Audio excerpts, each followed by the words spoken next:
पहले आयुर्वेद में दिनचर्या प्रकरण में आता है कि ब्राह्म मुहूर्ते उत्तिष्ठेत, ब्राह्म मुहूर्ति उत्तिष्ठेत, रक्षार्थम आयुष सदा। ब्राह्म मुहूर्त में उठना है आयुष्य की रक्षा के लिए, और प्रतिदिन उठना है, सदा उठना है। उसके बाद उठने के बाद सबसे पहला तो भावात्मक रीत से कर दर्शन होता है, उसके बाद प्रार्थना होती है, क्योंकि वो एक भाव बहुत महत्व का है। जो सुबह का पहला भाव हम कौन सा लेते हैं, उसके बाद जब हम जाते हैं तो उसके लिए शौच वगैरह बताया है।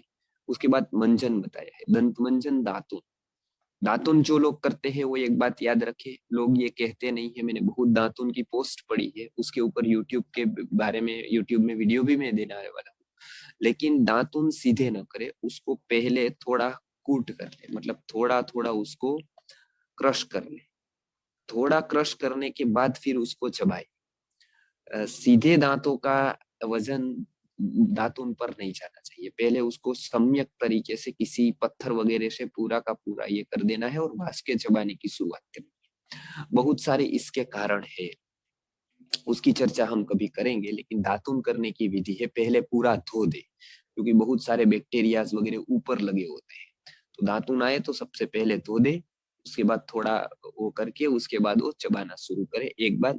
उसके बाद मंजन कर दे दातुन। मंजन जरूरी है दातुन करते हैं तो भी, क्योंकि दांत को साफ करना जरूरी है। बहुत चीजें खाते रहते हैं, वो दातुन से नहीं निकाल सकते, उंगली से मंजन करके निकालते। इसके लिए हमारा मंत्र औषधि दंत मंजन आता है, वो उसमें बहुत सारी औषधियों से, जो दांतों को स्वास्थ्य को ध्यान में रखते हुए उसमें औषधियां मिलाई गई, उसमें तेल मिलाए गए हैं, खास करके हीरे में दादी है, खास करके लौंग तेल है, वो सभी तेल को मिला करके वो मंजन बनाया है, ताकि वो हमारे दंत, हमको दंत रोगों से बचा सके, कृमि दंत से बचा सके, और साथ साथ में वो जिह्वा का लेखन भी कर सके। ऐसी भी औषधि है जो हमारी जिह्वा को साफ करे। उसके बाद जिह्वा को साफ करना है। उसके बाद यदि संभव हो तो एक क्वाथ आता है, पंचवल्कल क्वाथ, जो मुख के रोगों को दूर करता है, एंटीबैक्टीरियल एंटीवायरल प्रॉपर्टी है उसमें। तो उसको लेकर हमने एक क्वाथ को लेकर ही माउथ क्लीनर बनाया है, उसमें कर्पूर है और पंचवल्कल क्वाथ है वगैरह। तो उसके आप गार्गल कर सकते हैं, उससे आप पूरा एक चम्मच एक गिलास पानी में लेकर उसके गार्गल करें, ताकि मुंह में बदबू आना, पायोरिया होना, किसी भी प्रकार की जिह्वा में तकलीफ होना, मुंह में छाली होना, वो दूर हो जाता है। आसपास के सारा का सारा एरिया वो साफ कर देता है। तो इसके लिए लगभग लगभग कोई बनाता नहीं है ये माउथ क्लीनर, तो लेकिन वो बनता है तो केमिकल वाले बनाते हैं, केमिकल वाला बनता है, तो उसके स्थान पर हमने माउथ क्लीनर बनाया है। तो ये सुबह की हो गई। अभी खास करके ठंड है, ऐसे तो 12 महीना अभ्यंग करना है शरीर में, लेकिन यदि ठंड है उस ये 3-4 महीने खास प्रतिदिन शरीर में तेल लगाना है, अभ्यंग करना है, उसको मसाज करना है। घर पर ही कर सकते हैं तो मसाज खास करना है, और उसके बाद थोड़े सूर्य नमस्कार है, थोड़ा टहलना है, थोड़ी एक्सरसाइज है वो करना है, ताकि परिभ्रमण हमारा बराबर रहे, तो तेल अच्छी तरह से हमारा एब्सॉर्ब हो सके शरीर में। तो पहले याद रखे अभ्यंग करना है। बाद में चंपी करते थे, लेकिन वो भी संभव नहीं है, जो व्यक्ति एक रखा जाता था। तो अभी हम खुद एक्सरसाइज कुछ छोटी कर सकते हैं, थोड़ी सूर्य नमस्कार वगैरह, लेकिन पहले अभ्यंग कर देना है शरीर में। अभ्यंग के लिए हमारे बालकों के लिए जो बाल रक्षा ऑयल आता है, वही बला अश्वगंधादि तेल। तो बला अश्वगंधादि तेलम कहे या बाल रक्षा मालिश तेल कहे, उसका आपको मालिश करना है। वो बालकों के लिए और बड़ों के लिए, दोनों के लिए। तो वो बालकों को भी उससे ही करा सकते हैं, बड़े भी उससे ही कर सकते हैं। उसके बाद 15 मिनट थोड़ी एक्सरसाइज करके स्नान कर।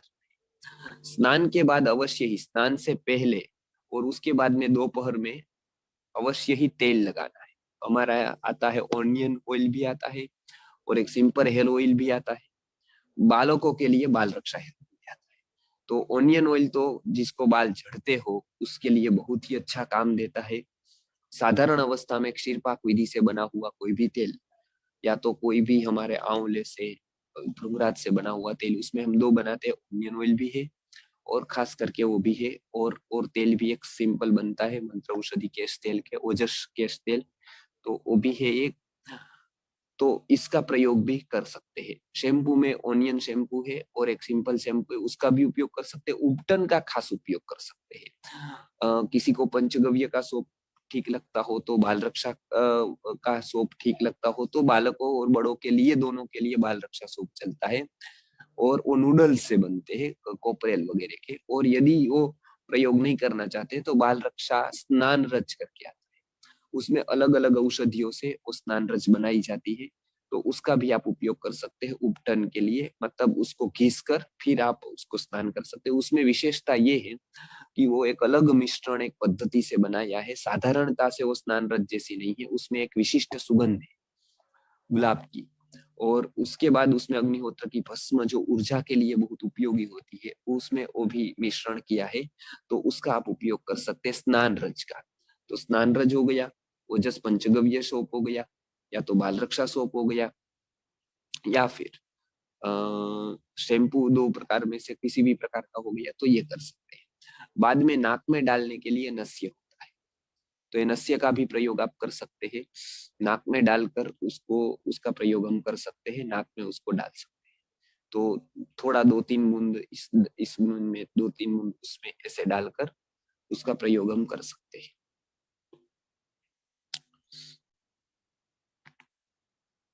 आगे नस्य होने के, रो नस्य में 2-3 प्रकार के नस्य है। एक तो यदि हमको गर्मी के रोग है तो हमको पंचगव्य नस्य नहीं करना है। जैसे आंख का लाल होना, नाक में से खून गिरना, पाइल्स होना, ऐसी अवस्था में हमको पंचगव्य नस्य यूज नहीं करना है। ऐसी अवस्था में हमको यष्टि मधु नस्य यूज करना है।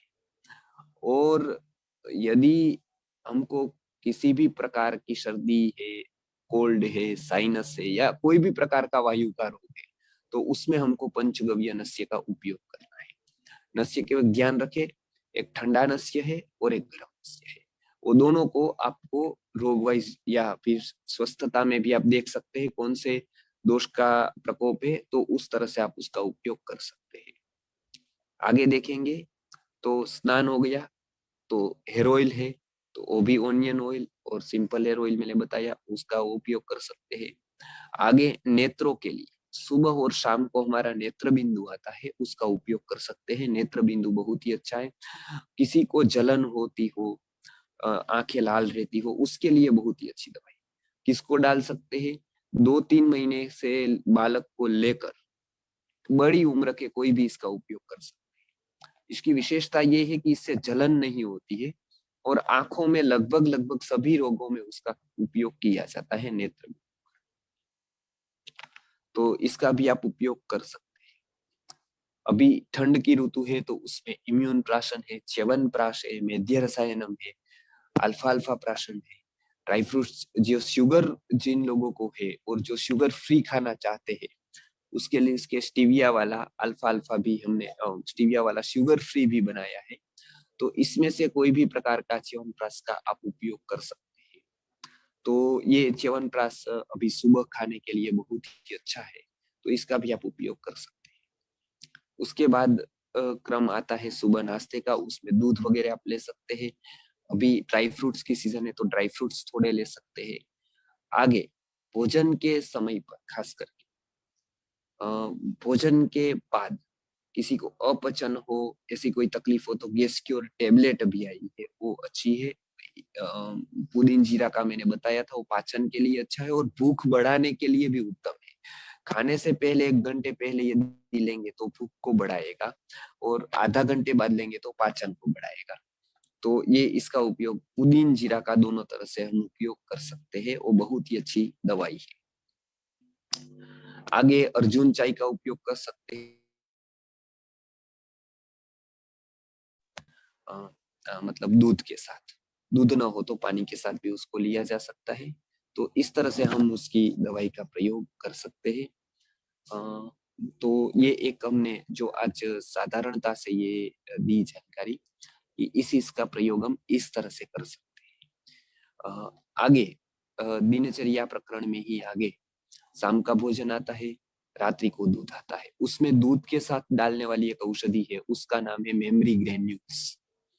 तो मेमरी ग्रेन्यूल्स का भी उपयोग हम दूध में डालकर कर सकते हैं। उसमें अश्वगंधा, शतावरी, ब्राह्मी, शंखपुष्पी जैसी मेधावर्धक तो औषधि होती है, साथ साथ शक्तिवर्धक औषधि का भी हमने संयोजन किया है। तो मेमरी ग्रेन्यूल्स दूध में डालकर सुबह 1 चम्मच और शाम को 1 चम्मच हम ले सकते हैं।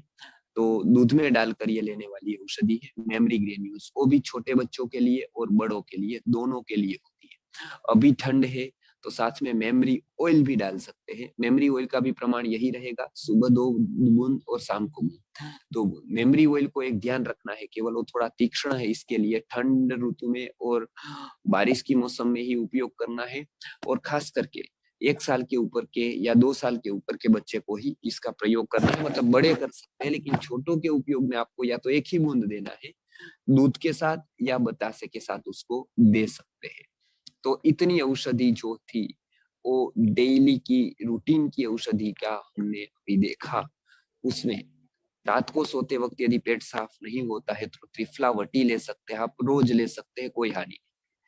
और यदि थोड़ी ज्यादा कॉन्स्टिपेशन है तो कोष्ठ शुद्धि चूर्ण ले सकते हैं रोज रात को आधा से पौना चम्मच, लेकिन वो हफ्ते में 2 या 3 बार ले तो अच्छा रहेगा। रोज की आदत कोष्ठ शुद्धि की न डाले तो अच्छा है, त्रिफला की आप डाले तो बहुत ही अच्छा रहेगा। लेकिन इसका मतलब ये नहीं है कोष्ठ शुद्धि नहीं लेना है। कोष्ठ शुद्धि आप अवश्य ले, हफ्ते में 4-5 बार तो आप ले ही सकते हैं, लेकिन त्रिफला से ही हो जाता है तो त्रिफला से करिए। उसके बाद कोष्ठ शुद्धि का प्रयोग करें। जिसको कॉन्स्टिपेशन है उसको खास ध्यान रखना है, आहार का खास ध्यान रखेंगे। भोजन के बाद अमलतास त्रिफला सिरप के फॉर्म में आता है। अमलतास जो होता है वो पेट साफ करने वाला एक बहुत ही अच्छी चीज है, तो उसका सिरप भी 2 टाइम लेकर बाद में त्रिफला लेंगे तो हो जाएगा। नहीं हुआ तो कोष्ठ शुद्धि चूर्ण आप ले सकते हैं। वो किसी किसी को स्ट्रोंग लगता है, लेकिन कोई उतना स्ट्रोंग नहीं है तो वो आप अवश्य ही उसका उपयोग कर सकते हैं। बहुत सारी औषधियां है। आगे तो अभी रात को जिसको नींद ना आती हो, शांत निद्रा ना आती हो, वो साउंड माइंड सिरप का भी उपयोग कर सकते हैं और मेध्य रसायनम का भी उपयोग कर सकते हैं। आप याद रखिए मेध्य रसायनम ऐसा है कि जिसको नींद ना आती हो उसके लिए ये बहुत ही अच्छा है। जिसकी याददाश्त कमजोर हो उसके लिए अच्छा है। जिसको अपने मानसिक क्षमता को बढ़ाना है उसके लिए बहुत ही अच्छा मेध्य रसायन। किसी को किसी वर्टिगो से लेकर टेंशन, हाइपर टेंशन से लेकर कोई भी हाई बीपी जैसी बीमारियां हो उसके लिए साउंड माइंड सिरप बहुत ही अच्छा काम करता है। साथ में मन शांति ऑयल भी काम। दिनचर्या में बाद में हरड़ को आप ले सकते, त्रिफला गोली ले ली तो हरड़ आ ही गई, इसके लिए त्रिफला चूर्णवटी जो आती है उसका भी आप सेवन प्रतिदिन कर सकते हैं। उसके बाद रात को सोते वक्त भी नस्य डालना है नाक में। माथे पर मालिश करने के लिए तो तेल आता ही है, वो तो है ही। तो और मंजन करने के लिए रात को मंजन है, वो तो है। छोटे बच्चों के लिए रोज सुबह सुवर्ण प्राशन दिनचर्या में, शाम को अमृत प्राशन और दोपहर में बाल रक्षा। या फिर सुबह शाम तो सुवर्ण प्राशन सुबह देना है, शाम को अमृत प्राशन देना है, बाल रक्षामृत दोपहर में देना है, या दोनों टाइम दे सकते 1-1 चम्मच। लेकिन आइडियल डोज ये रहेगा बच्चों के लिए कि सुबह 4-5 बूंद सुवर्ण प्राशन, शाम को 4-5 बूंद 5-6 बूंद अमृत प्राशन और दोपहर में 1 चम्मच। पाचन अच्छे करने के लिए बाल रक्षामृत, ये 3 दवाई बालकों को नियमित देनी है। फिर यदि बुखार आ जाए तो बाल रक्षा ज्वरहर है, कफ बढ़ जाए तो बाल रक्षा कफ सिरप है। उसको रोज छोटे बड़े सबके लिए स्नान करने के बाद एक हम जो पाउडर लगाते हैं उसके स्थान पर हमने आयुर्वेदिक पाउडर बनाई है जो छोटे बड़े सबके लिए है, उसका नाम है टेल्कम पाउडर। बड़ों के लिए ओजस टेल्कम पाउडर है, छोटों के लिए बाल रक्षा टेल्कम पाउडर है। उसमें कुछ औषधियों का फर्क करके उसमें डाला है, अग्निहोत्र भस्म वगैरह उसमें पड़ता है तो उससे पॉजिटिव एनर्जी बनती है। अलग अलग आयुर्वेद की भस्म उसमें आती है ताकि वो शरीर को पसीना को सोखती है, लेकिन पसी जो दूसरे पाउडर की तरह वो केमिकल का नहीं। आपको पता है दूसरे पाउडर केमिकल के आते हैं।